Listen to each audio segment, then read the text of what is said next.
물지가 적군요. 저는 이제 제가 농사를 지으면서 실제로 피해를 많이 보는 건데 뭐 두더지 본 적이 없는데. 농사 지으면서 무슨 피해를 많이 봐요? 고라니를 껍질을 펴고 큰일 나요. 멧돼지고요. 멧돼지는 잡을 수도 없고 토끼 옆집에서 키우던 애완토끼 풀어놨는데 다 갉아먹었어요. 토끼, 고라니 도시잖아요. 저 양평 용문 살 때. 토끼가 있어요? 그 옆집 할아버지가 이거를 키우시더니 그거를 놔줘버렸어요. 그랬더니 저희 집 와서 텃밭에 있는 거 다 갉아먹었어요. 신기하네. 그래서 살기 힘들다. 어우, 달리기가 어찌나 빠른지 어떻게 잡을 수가 없고. 뱀도 해보는 뱀.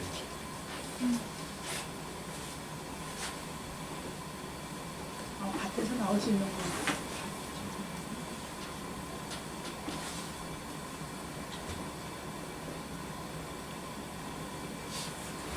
다 오셨나?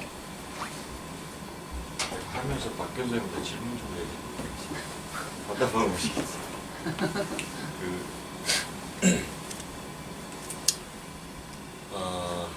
처음 오시는 분들. 저는 이름이 서규섭이고요.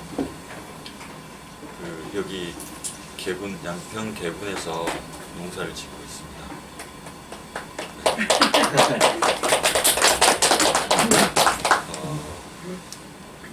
참 좋았던 건 물론 우리나라의 생명역동농업실천연구회라는 바이오 다이나믹을 실천하는 농민들 모임이 있어요. 그래서 이제 슈타이너 농법을 하고 있는데 너무 이 농법이 낯설기도 하고 또 때로는 받아들이기가 그러니까 왜 이렇게 해야 되지? 이런 질문에 대해서 답해 줄 수 있는 사람이 별로 없어서 역동농업연구회를 아마 2005년부터 했을 거예요. 그때 제가 처음 농민들이 그때는 뭐 10명, 20명 안 됐을 것 같고 또 이게 왔다가 다들 깜짝 놀라서 다음부터 안 오고 뭐 이래서 그렇게 되다가 지금은 뭐 100명, 200명 가까이 오는데 역시 그 중에는 농부는 한 10%가 안 되는 것 같아요. 그냥 발도르프에 관련된 교사 학부모, 또 인지학에 관련된 뭐 연구자, 뭐 의외로 도시에 텃밭하거나 주말농장 하시는 분들이 약간 요즘은 뭐랄까 하여튼 농사는 안 짓는데 이 농법에는 관심이 많으시더라고요. 그런 분들이 한 80% 되고 그래서 2005년부터 같이 해왔던 농민들은 한 5손가락 안에 꼽힐 정도만 남아있고 그런저런 이유로 근데 우리는 그때 그러니까 그 모임이 진행된 지 한 15년 가까이 되는데 질문이 많이 있었을 거 아니에요 그동안. 왜 솥불이냐, 왜 하필 그 떡갈나무 껍질을 소의 두개골에다 집어넣냐, 그리고 아까 말했지만 무슨 이제 들쥐의 가죽을 벗겨서 태워야 된다고 이런 것들을 왜 그렇게 해야 되는지를 설명해 주는 사람이 없었고 그래서 저는 개인적으로 그 질문을 가지고 있다가 혹시 유럽이나 외국 나가는 사람 있으면 그쪽에는 아무래도 이제 슈타이너 이후에 그 슈타이너 농법을 쭉 연구해 오던 사람이 있거든요. 근데 제가 질문을 몇 가지 한 적이 있어요. 구글 돌려서 번역 영어로 해가지고 그 중에 한 질문이 이제 농업 강좌에서 사람의 똥 오줌은 식물의 거름으로 쓰기에 적합하지 않으니 가급적으로 쓰지 말라 이런 얘기가 있고, 근데 뭐 굳이 써야 되면 그 한 농장의 가족 정도에 나오는 사람의 똥 오줌을 같이 섞어서 쓰는 정도는 별 무리가 없겠다 이런 얘기가 나오죠. 읽어보셨죠? 그게 되게 궁금했어요. 왜냐하면 농사를 짓는 입장에서는 우리도 전통 농법이라는 게 있기 때문에 우리나라에는 또 이런 말이 있죠. 자기 똥 3년 안 먹으면 황달 낀다 이런 말이 있거든요. 그러니까 옛날 어른들은 변소에 똥오줌을 넣으면 그걸 다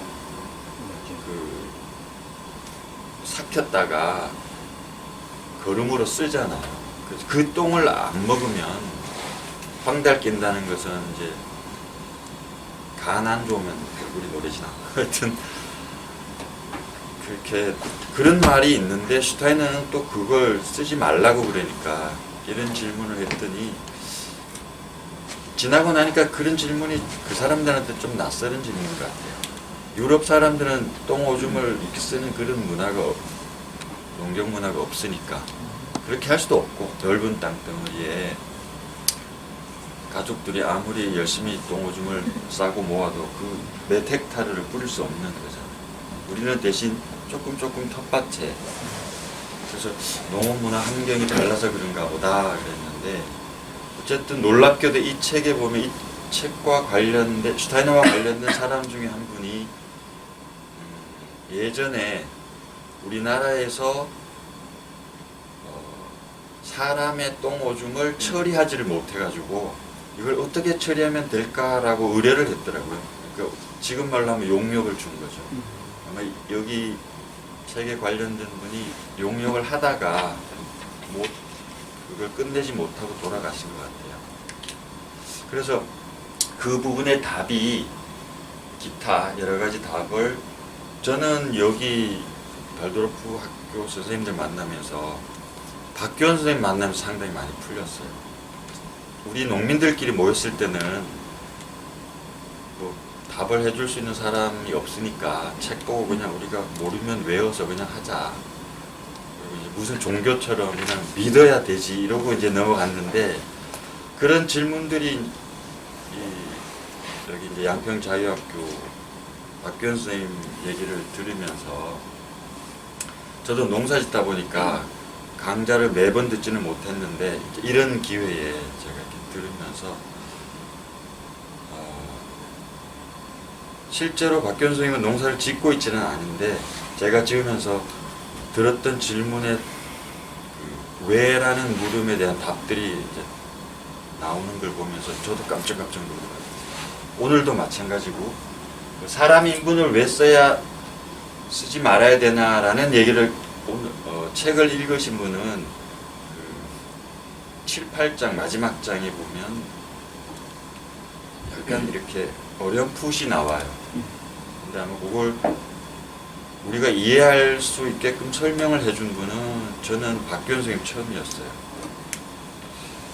하여튼 그래서 오늘 원래 마지막이고 다음 모임은 우리나라에 그러면 역동농업이 언제 들어왔고 과거가 어땠고 현재가 어떻고 앞으로는 또 어땠으면 좋겠다 이런 얘기를 이제 박교원 선생님이랑 둘이 하기로 했는데 아마 못한 7, 8장 얘기를 해야 될 것 같고 저는 이제 6장인데 7, 8장 내용이 되게 이해하기가 어렵더라고요. 근데 하여튼 제 식대로 이해하기로는 먼저 간단히 제가 6장에 나온 얘기를 우리가 직접 농부들이 어떻게 하고 있나라고 했을 때 매번 말씀드렸지만 여기 파종 달력 매년 만들어지는 파종 달력 그리고 생명 역동농업에서 하고 있는 9가지의 증폭제 이걸 가지고 이제 활용을 하는데 그 외의 것들에 대한 이제 농사를 지으면서 그 외의 것들이 많이 있죠. 뭐 병이 올 수도 있고 곤충의 피해를 볼 수도 있는 거고 뭐 이런 것들에 대한 얘기와 7, 8장에서는 저는 이렇게 이해했어요. 큰 틀에서 농사를 짓는다는 건 내 농장을 가져야 될 거 아니에요. 근데 그 농장이 이제 슈타인은 계속 처음부터 끝까지 농장은 하나의 독립적인 유기체로 발전시켜야 된다. 이런 얘기를 하잖아요. 그리고 이 우주의 한 존재는 다른 존재에 영향을 미친다. 이건 그냥 한 부분을 보면 안 되고 이 부분이 전체적으로 끊임없이 연결되고 관계 맺고 영향을 주기 때문에 이 전체를 보지 않으면 부분으로서는 해석이 안 되는 부분이 너무 많다는 거예요. 그래서 그런 연결된 전체가 잘 연결된 농장을 만들어야 된다. 이게 유기적인 독립체 농장. 이게 이제 바이오다이나믹이 추구하는 농장이에요. 그 농장에 관련된 농장에 속해있는 뭐 나무니 풀이니 동물이니 사람이니 이런 것들에 대한 얘기를 7, 8장에서 하고 있는 것 같아요. 우선 6장부터 보면 이게 여기가 별자리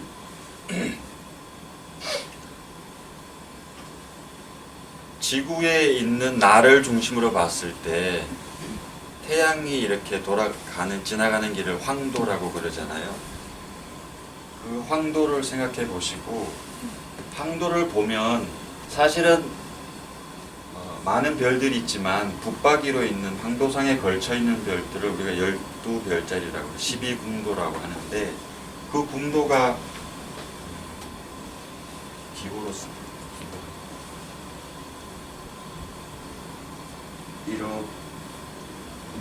이게 이제 그 바이오다이나믹에서 쓰는 국제적인 기호라서 물고기 자리고 양 자리고 황소 자리고 쌍둥이 자리죠. 네. 쌍둥이 자리고 네. 개 자리고 사자. 사자 자리고 요렇게 쓰면은 다른 나라 분들도 이게 그거구나라고 알아보는 처녀. 처녀 네. M자 비슷한 거. 이렇게 있죠. 네. 천칭 저울 시험치. 전갈 전갈. 전갈에 침이 있고 사수. 사수는 궁수 화살 염소죠. 네. 염소 물병자리 이렇게 이제 12별자리를 볼 수 있는데 계절별로 한꺼번에 다는 못 봐요. 요즘은 뭐 바쁘기도 하고 하늘도 흐리고 그래서 하늘에 별 볼 일 별로 없을 텐데 개군이나 양평은 가능할 것 같고 맑은 날 하늘을 보면 이 중에 이 하나 보면 이제 계절별로 볼 수 있는 별자리가 서너 개씩 볼 수 있거든요. 근데 이게 뭐 지금 어제 저녁에 제가 좀 그래서 못 봤지만 앱을 통해서 보니까 금성이 어디 있었냐면 여기 있었어요. 태양이 밤에 11시입니다. 어젯밤 11시에 15일 날 11월 태양이 천칭자리 앞에 있었고 수성이 그 옆에 있었고 이거 금성이고 화성이 이 처녀 자리에 있었어요. 화성 여기는 이제 나가 되겠죠. 그래서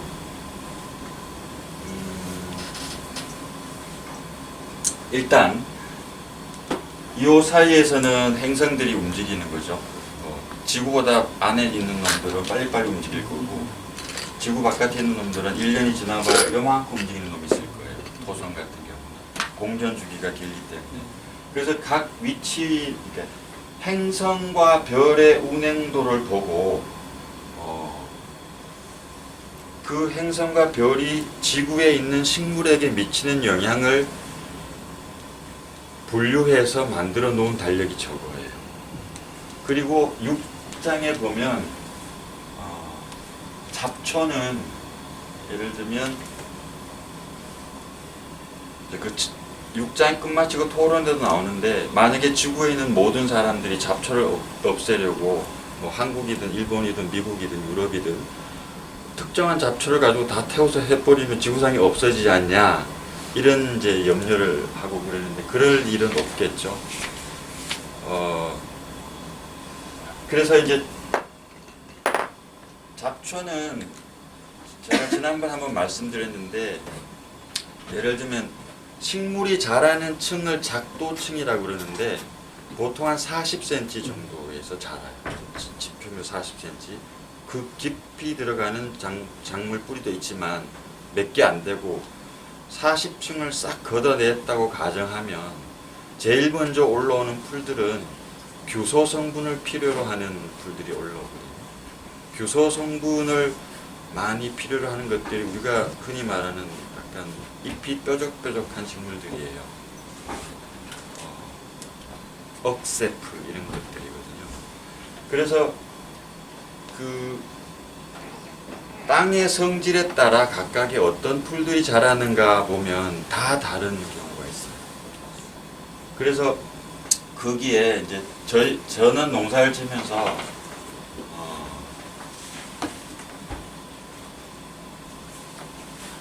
피라는 식물 아세요? 피. 피. 피. 네. 그 논 주변에 이런 데 피가 많이 자라거든요. 그리고 강가에 있는 데는 그 뭐라 그러지? 이렇게 막 뿌리 톡 나오고 갈대 이런 게 되게 많아요. 근데 이거는 그다음에 쑥 많죠. 쑥. 특정한 부분에. 근데 이런 풀들 너무 골치 아픈 게 지울 수가 없어. 이길 수가 없는 거예요. 그래서 이제 흔히 뭐 귀농하거나 농사 짓거나 이러면 1년에도 12번도 더 쓰는 말이 풀과의 전쟁, 뭐 졌다. 풀과의 전쟁이 이길 수는 없다고 이런 얘기를 하는데, 제가 이 농업 강좌 책을 보면 그 특정한 풀을 이제 우리 같으면 억새나 갈대나 피를 지금 이제 딱 좋아요. 채취하기에 씨앗을 그냥 채취해서 나무 장작불 태우는데 그 숯을 요만한 새철판 같은데 이렇게 거기다가 올려서 거기서 태워서 식으면 특별히 뭐 나무재를 구별 안 해도 상관은 없는데 대충 구별해서 이렇게 한 줌 정도 모아서 뿌리는 거예요. 뿌리는 건 그냥 우리가 왜 솥불 저어서 뿌리듯이 손으로 이렇게 그게 나는 풀 속에 뿌리면 돼요. 그러면 그 개체수가 점점 줄어드는데, 이거는 직접 해보기 좋아요. 여기서도 해보기 좋고 여기도 특정한 풀이 되게 많잖아요. 그래서 저는 갈대를 한번 우리 밭에 갈대가 자꾸 들어와서 그걸 한번 없애봐야 되겠다. 근데 한 3년 하면 그 풀 특정한 그 풀들이 자라지는 않는다고 그래요. 그래서 이제 잡초는 그렇게 없애면 되고, 문제는 이제 지금은 우리 주변의 농민들이 풀약 없으면 못 써라고, 농사를 못 지어라고 말하는데 그 풀약이 제초제거든요. 그러니까 아마 이때부터 전쟁 이후에 제초제를 편하니까 많이 써서, 근데 제초제는 너무 독성이 강해서 뿌리는 사람도 마찬가지지만 소리 소문 없이 시름시름 죽어버리거든요. 그 정도의 독성이면 땅 속에 있는 모든 생명체들은 죽는 거예요. 그래서 그러지 말고 그냥 이 농업강좌에서 얘기하는 잡초를 뭐 이렇게 박멸한다라기보다는 내가 키우는 농장 안에 특정한 잡초가 다른 데가 자라라고 이렇게 좀 그런 게 되겠죠. 그래서 요거는 참 유용한 방법이고, 두 번째는 유기농업을 하니까 피해가 이제 하나같이 다들 하는 게 땅속에 파고드는 게 뭐지? 두더지. 두더지가 막 지나다니는 거예요. 그러니까 유기농업을 하면 토양에 있는 이 생명체들이 더 많이 모여서 사는 거예요. 그러니까 뭐 지렁이가 많다 이러면 그 지렁이를 잡아먹기 위해 두더지들이 이제 사방팔방 다니는 거죠. 그러면 이게 식물의 뿌리가 떠버리기 때문에 이게 이제 말라 죽는 경우가 많은데, 특히 이제 모종을 심으고 그런 일이 많아서 별별 수단을 다 쓰는데, 뭐 이렇게 깃대를 꽂아서 이렇게 바람개비를 하면 이 진동에서 두더지가 안 온다더라, 아니면 밭둑에 어떤 독성이 강한 풀들을 쭉 심어 놓으면 두더지가 안 온다더라, 기타 등등, 뭐 빙초를 뿌리라든가 뭐 하여튼 별별 방법을 다 쓰지만 두더지를 퇴치할 수 없는데, 이제 여기서 말하는 용업 강좌에서는 슈타인의 박사가 껍질을 벗겨서 역시 풀씨를 태우듯이 태워서 뿌리면 된다. 그러면 이것도 한 4년 정도 이렇게 반복하다 보면 그 해를 끼치는 동물들이 내 농장에 안 오고 다른 데 가서 산다는 거죠. 멧돼지까지는 모르겠어요. 멧돼지 너무 커가지고 두더지나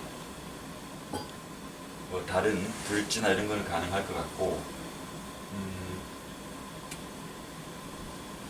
근데 문제는 이 들쥐를 할 때는 금성이 정갈 자리에 들어있을 때 하라고 그러잖아요. 금성이 정갈 자리에 있을 때 이런 두더지의 가죽을 벗겨서 정갈 자리에 들어있을 때 태우는 거죠. 태워서 뿌리는 거예요. 제가 박 교수님한테 궁금했던 거 아까 지나치길래, 아니 아무 날 하면 되지, 금성이 정갈 자리에 들어가 있는 날 또 만나기가 쉽지 않거든요. 어제 저녁에 들어가 있더라고요. 희한하게. 그 다음에 이제 요게 고등동물은 요렇게 금성이 정갈 자리에, 그 다음에 곤충은 똑같은데 파리는 저희도 실제로 해봤어요. 우리 역동농가 하는 돼지 키우는 분들이 있어서 파리, 모기, 진딧물 이런 거, 진딧물 이런 거는 농사지으면서 되게 흔한 해충인데 너무 개체수가 많아서 어떻게 할 수가 없어요. 그래서 그냥 이렇게 피해를 보는 대로 두고 나머지 수확하지 뭐 이런 정도인데, 농약을 치면 쉽게 파리는 살충제 치면 금방 잡히잖아요. 모기, 진딧물도 마찬가지인데 대신 얘네들은 번식력이 엄청 강해서 여기서 말하는 이제 요거는 또 해가 황소 자리에 맞죠? 해가 황소 자리에 있을 때 역시 태워서 해라 이렇게 얘기했는데, 저는 요런 게 되게 궁금했었어요. 사실 이거 해가 황소 자리에 있을 때 만만찮아요. 그러면 요게 1년 중에 언제쯤 뭐 이렇게 날을 잡아야 되거든요. 2번, 3번 걸리는 것 같은데, 그 다음에 이제 농사를 짓다 보면 식물이 병에 걸리는데, 이 책에서는 식물은 성기체가 없기 때문에 동물, 사람까지는 뭐 광물질체, 전기체, 성기체 이렇게 있는데, 식물은 성기체가 없기 때문에 성기체가 전기체를 통해서 광물질과 관계를 맺고 있을 때, 이게 과도하게 맺혀져 있을 때는 병이 온다 그러는데, 성기체가 없는 식물이 왜 병이 걸리냐, 이거는 제가 책을 읽으면서 제가 가졌던 질문이고, 어쨌든 그런 병들이 오면 실제로 그 농사를 지을 때 오는 병들은 딱 2가지예요. 뿌리에 오거나, 그 다음에 곰팡이류 박테리아가 오거나, 이건 세균 같이, 그 다음에 해충, 진딧물 이런 건 눈에 보이는 거거든요. 뭐 이렇게 노린재 이런 것들은 곤충들이 와서 갉아먹는 거잖아요. 이 3가지인데, 진딧물 노린재는 이렇게 태워서 하면 되고, 뿌리에 있는 것도 마찬가지 해보면 기생충 같은 게 있거든요. 그래서 뿌리를 갉아먹는데 태워서 하면 되고, 병은 문제예요. 병은 바이러스나 곰팡이나 이런 건데 바이러스는 뭐 퇴치할 능력 힘이 없는 거고 아직까지는. 이제 동물의 바이러스도 마찬가지고. 근데 요 병원균은 이제 새뜨기라는 걸 그냥 비워서 비율 없이 그냥 큰 솥에다 넣고 팔팔 끓이면 돼요. 그래서 진한 그 물을 희석시켜서 그냥 뿌려주면 되는데, 더 좋은 방법은 새뜨기를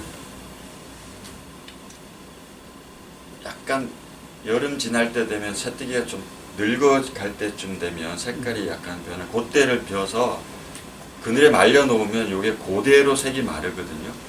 그럼 마르면 그 마른 것들을 이렇게 절구에 콩콩 쪄 가루를 만들어서 뿌려도 되고, 그걸로 또 녹차를 만들어서 뿌려도 돼요. 근데 편하기로는 그냥 생새뜨기를 비는 게 편해요. 대부분 그걸 말리다가 다 그 곰팡이 있어요. 버리게 돼요. 왜냐면 그때가 우리나라가 우기여서 말리기가 만만치 않다. 그래서 그 새뜨기가 우리가 말했던 9가지 증폭제의 마지막이에요. 508번이에요. 그리고 번호는 안 붙였지만 등 외로 그 뒤로 이렇게 증폭제가 있는데, 제가 말씀드렸던 잡초, 고등동물, 곤충은 연소 증폭제라고 그래서 태워서 이렇게 하는. 그리고 또 증폭제가 또 있어요. 그 슈타이너의 농법을 계속 이어오던 사람들이 뭐 종합 증폭제, 무슨 증폭제, 무슨 증폭제. 그리고 늘 이제 하는 얘기가 그 지역에 이러이러한 것이 이제 그런 풀들이 없을 수도 있고 그런 동물들을 못 쓸 수도 있는 거잖아요. 그러면 그 지역에서 이제 농부들이 여러 가지 뭐 인지학을 공부해야 될지 모르겠지만 어쨌든 대체물들을 찾아서 이렇게 그 나라 풍토에 맞게 활용을 해도 되고, 또 절대로 하면 안 되는 풀들도 한두 가지 있고 이런 것 같습니다. 이 부분은 좀 얘기 좀 없어요? 네? 제가 소양별을 몰라요. 서양별?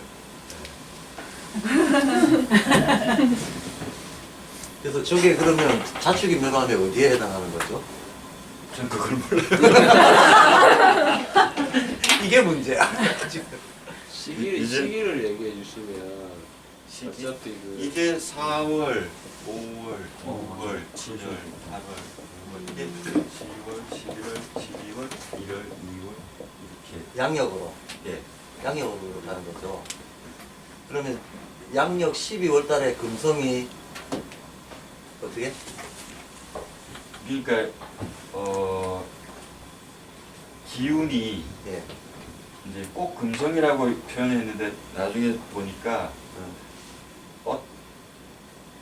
어떤 때부터 요 사이를 말하는 것 같아요. 예. 하는데 지금 겨울이네요. 네. 그리고 요때 11월, 12월에 요걸 해라라고 나중에 질문. 하라는 게 뭐죠? 잡초의 쥐.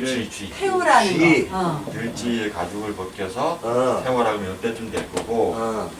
요거는 아마 요거하고는 요게 딱 반대더라고요. 예. 위치가. 아, 금방 알겠습니다. 그래서 요는 왜 요거죠? 곤충은 네. 고등동물은 여기서 하고, 곤충은 파리, 모기집 이런 것들은 해가 황소 자리에 앞에 있을 때 해라. 근데 요거는 11, 12는 아니죠. 요거는 이제 여름, 봄, 여름의 거죠. 무슨 말인지 알겠습니다.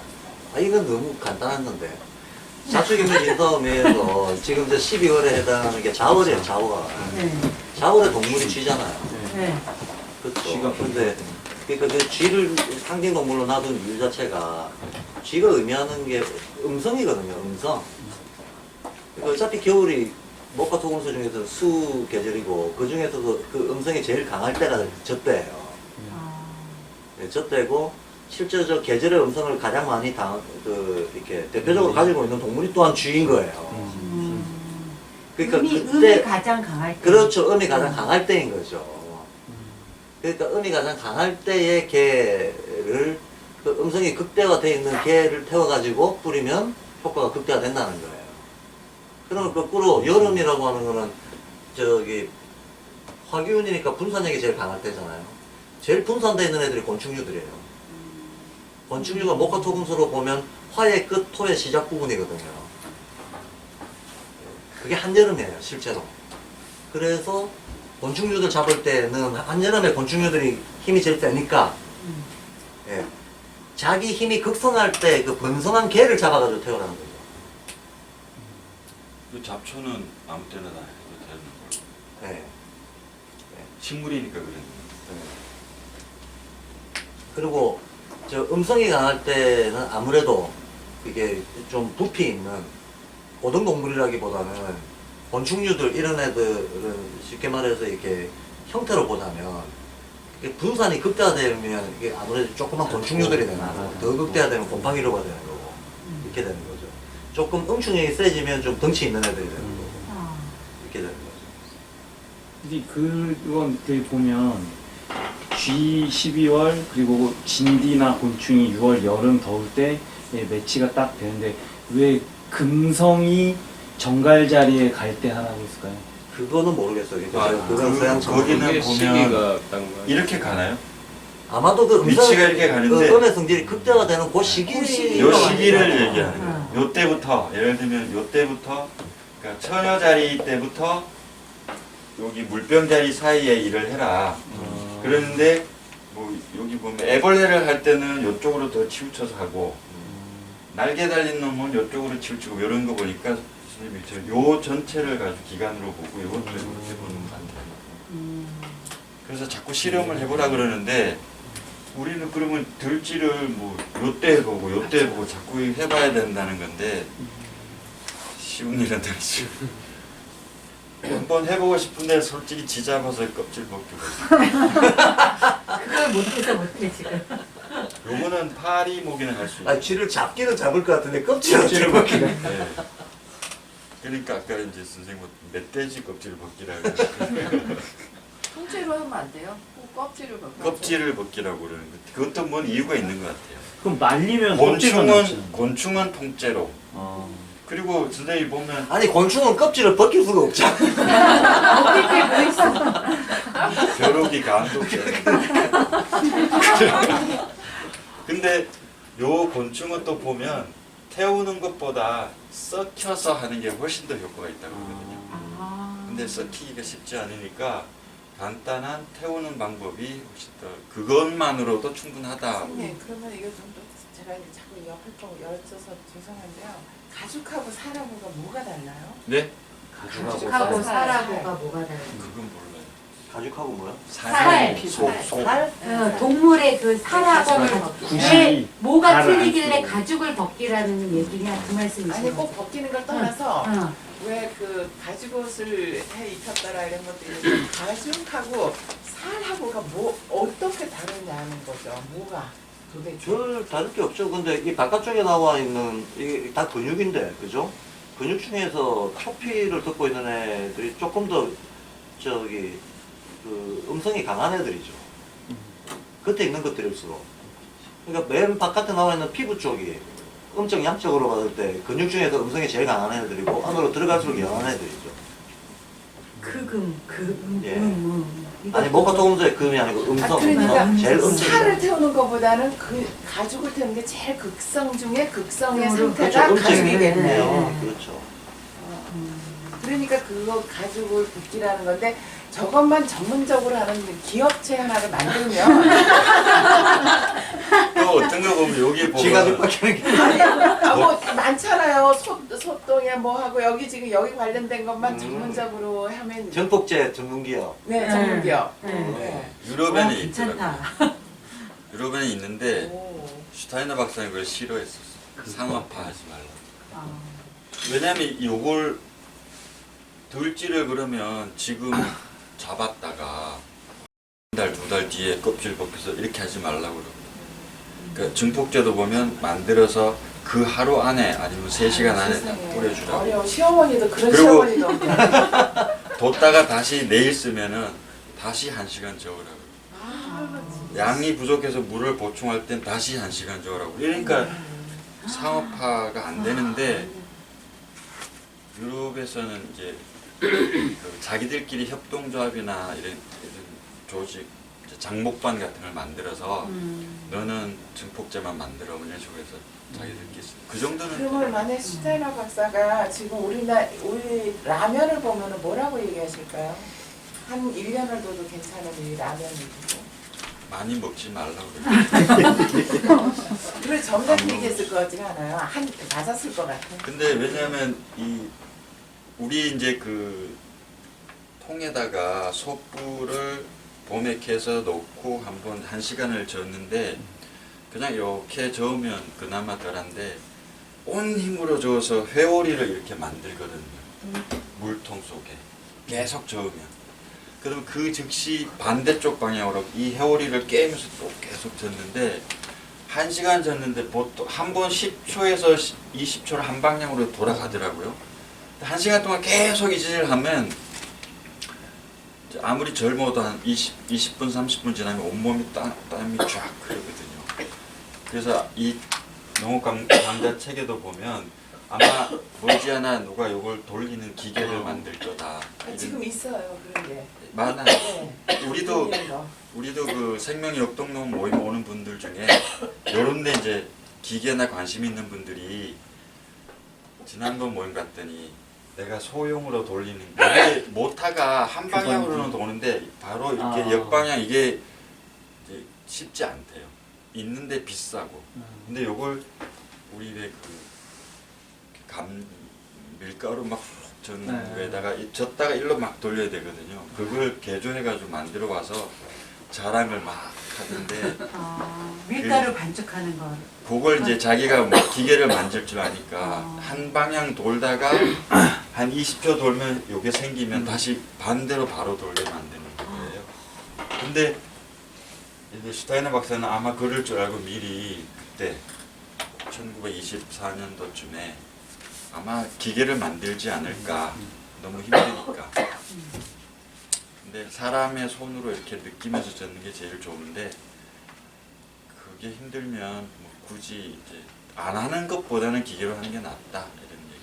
그래서 라면을 먹으면 건강에 안 좋은데 전혀 안 먹고 살 수는 없으니 가급적이면 먹지 말라 그러지 않았을까. 아니 농담이고. 그다음에 다음 주에 이제 그 하는 저는 이번 주 다 한 줄 알고 간단히 하자면 7, 8장은 이제 제가 농사를 지으면서 좀 제 개인적으로 좀 바라는 게 바이오 다이나믹 슈타이너가 말하는 것들이 들어있는 농장을 만들고 싶었거든요. 쉽지는 않았고 그 모임을 전체 농민들이 모여서 15년 동안 했는데 그걸 완전히 하는 농장이 없어요. 되게 힘들고 그래서 저는 이제 머릿속에만 가지고 있고 그래서 이제 제 농장도 별 총총 달형청 속불 농장이라고 그랬잖아요. 이름은 이제 제가 생각해도 근사하게 지었는데 그 이름에 걸맞는 농장을 뭐 어떻게 만드느냐가 이런 거고 그 내용이 7, 8장의 내용이더라고요. 그게 보면. 그래서 저도 그냥 어떤 여기서 내가 농장을 만들고 농사를 지어야 되겠다 그러면 그 주변에 이렇게 뭐랄까 이렇게 숲이 있을 거 아니에요? 나무 숲이 침엽수도 있고 한렵수도 있고 이런 숲들이 초반부터 그런 얘기를 했는데 이 숲들이 이 농장 작물에게 혹은 농장에서 크는 동물에게 좋은 기운을 준다고 이렇게 자꾸 얘기하잖아요. 근데 그 좋은 기운이 뭐 당연히 이제 우리는 숲에 이렇게 가면 좋은 공기를 마시겠거니 이 정도였는데 왜 그런지를 설명하는 내용이죠. 이 숲 속에 사는 새들이나 또 벌과 나비 이런 날짐승, 날곤충들이 이 키가 큰 나무들의 주위에 있는 별 기운들을 끊임없이 전달하 퍼지고 나르고 이런 역할을 하고 이러면서 이제 이 숲이 건강한 숲으로 바뀌는 거고, 그래서 농사를 짓는 곳에 그 이렇게 한쪽 편으로는 생태계가 살아있는 숲이 있는 게 그 농장에 크게 이롭다 그러는 거예요. 그런 얘기가 나와 있고, 그 다음에 이제 농장에 보면은 이렇게 농사 짓는 밭이 있을 거고, 또 벼를 심는 논도 있을 거고, 소를 키우는 우리도 있을 거고, 이제 여기 소가 이렇게 있겠죠. 그 다음에 이제 사람이 사는 집도 한 채 있을 거고, 사람이. 그래서 여기를 보면 이 농장 안에 있는 숲, 그리고 작물이 크는 밭, 또 논. 이제 논은 동양에서만 볼 수 있는데 특이하게도 이제 유럽 사람들은 낯설지만 우리는 논과 밭 사이에 있는 그 경계 지점이 그러니까 물 속에 사는 것과 땅에 사는 것의 중간 지대여서 대개 여기 이제 재미난 일들이 많아요. 개구리 같은 일. 물에도 갔다가 육지도 왔다 이런. 그리고 식물도 보면 물에도 사는데 밭에 사는데 그 어중간한 데 있는 위치 하는 것들이 있고. 근데 슈타이너는 그런 것들이 다 농장에 엄청나게 많이 필요하다. 그래서 두 번째로 숲, 그 다음에 강조하는 게 동물이 소가 예를 들면 소가 크고 있다고 보면 이 소가 먹을 풀들이 있는 목초지가 있을 거 아니에요. 그리고 이 목초지에는 소들이 먹기에 좋은 것들을 왜 소들이 뭘 이제 뭐 이렇게 예를 들면 뿌리를 먹으면서 머리가 뭐 어떻게 되고 뭐 살을 찌우려면 젖소가 뭘 먹게 되고 이런 얘기를 쭉 하는 거죠. 그래서 이 근친 이렇게 가까운 사이들이 있다. 그러니까 여기는 숲 속에는 새와 나비나 벌들이 이렇게 가까운 거고 이 밭에는 땅 속에는 그 지렁이나 이런 것들이 이제 뿌리와 관계를 맺고 있고 이 목초지에는 버섯 같은 것들이 자라면 이 버섯은 박테리아, 곰팡이 같은 거에 연결돼 있어서 이렇게 생태계가 이렇게 이 농장 안에 완전한 독립 생태계로 존재하면 작물에게 피해를 주는 박테리아는 목초지에 있는 버섯을 좋아하니까 이리로 가는 거고 이 목초지에 있는 풀들을 잘 가꾸면 젖소면 이제 건강한 우유를 많이 짜게 만드는 거고 이렇게 하는 거고 또 이 밭 속에 나오는 이제 예를 들면 여기 토마토나 감자 얘기를 하면서 사실은 유럽 사람들은 감자를 이렇게 아마 남미에서 들어왔던 것일 텐데 뭐 저는 농사지면서 몰랐었거든요. 되게 특이한데 감자는 뿌리인데 뿌리 작물이 아니라 그러고 토마토도 희한하다 그랬는데 읽어보면서 이제 완전히 채비가 발효된 그걸 우리가 부숙됐다 그러는데 그런 퇴비를 쓰지 않으면 식물의 뿌리가 다쳐서 그러니까 발효 과정에서 열이 발생하고 뭐 이렇게 가스가 나오거든요. 그래서 작은 실뿌리들이 다쳐서 식물이 죽는다 그러는데 토마토는 되게 특이하게도 그렇지를 않다고 그래요. 또 실제로 토마토를 보면 또 여기서 토마토를 많이 먹지 말라고 그러는 특히 암 환자들은 얘는 성질이 뭐 이렇게 독립적으로 뭘 이렇게 해준다 그래서 그런 것들을 강화시켜 주기 때문에 암 걸린 사람한테는 해로울 수 있다라는 거고 또 얘를 이렇게 키우다 보면 별로 발효가 안 된 퇴비 속에 퇴비가 막 쌓이는 곳이라도 잘 자라요. 그래서 작물별로 이렇게 여기 새뜨기도 그렇지만 다 특성을 이렇게 논하면서 땅하고의 관계나 또 키가 큰 숲 속의 나무들은 뭐 이런 별 기운이 새들과 벌과 어떻게 연결이 되어 있는가 또 보면 농장 안에 조그만 관목이라는 게 있잖아요. 뭐 진달래나 개암나무나 블루베리 같은 이런 나무일 텐데 이런 나무들은 또 집에 있는 그 동물들하고 어떻게 얘네들은 이런 관목들을 더 좋아하고 뭐 이런 이제 관계들을 다 고려해서 문제는 이 농장 안에서 사실은 우리는 유기농을 하면 소의 똥오줌들이 뭐 이렇게 밭이나 목초지로 가서 거름이 되고 그리고 이것들이 잘 별기운을 받아서 소의 먹이가 되고 사람이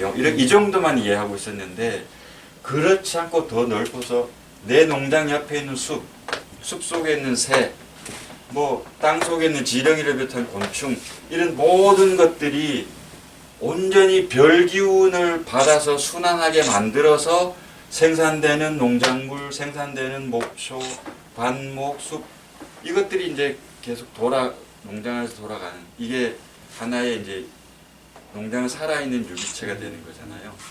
그것들을 설명하는 게 7, 8장의 내용인데 저는 너무 어려워서 이걸 이해를 잘 못하고 아 그렇구나라고 하고 이제 우리는 막연히 이런 농장을 만들어야 되기 때문에 이제 이 학교도 앞으로 이렇게 점점 성장해 가면 결국은 이 학교 안에 이런 농장이 있어요.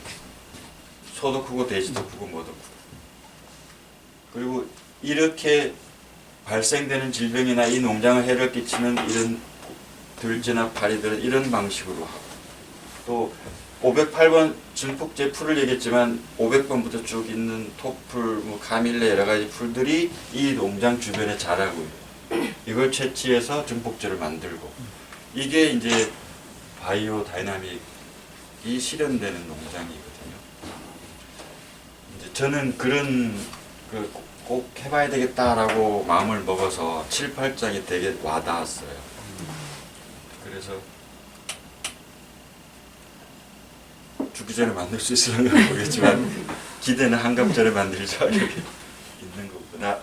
다음번 때 이제 저는 우리나라 그 역동농업 현황이나 잠깐 얘기하고 7, 8장에 관련된 얘기는 박균 선생님이 이제 자세히 저는 이 정도로 여기 선생님 저 개인적으로 프로가 있는데 백토에 대해서 한번 좀 듣고 싶거든요. 예? 백토. 백토? 예. 저건 뭐예요? 황토 있잖아요. 아, 황토로 지장수 만들잖아요. 네. 근데 백토가 어마어마한 색인데 혹시 좀 어떻게 그 성질이나 그걸 그 어마어마한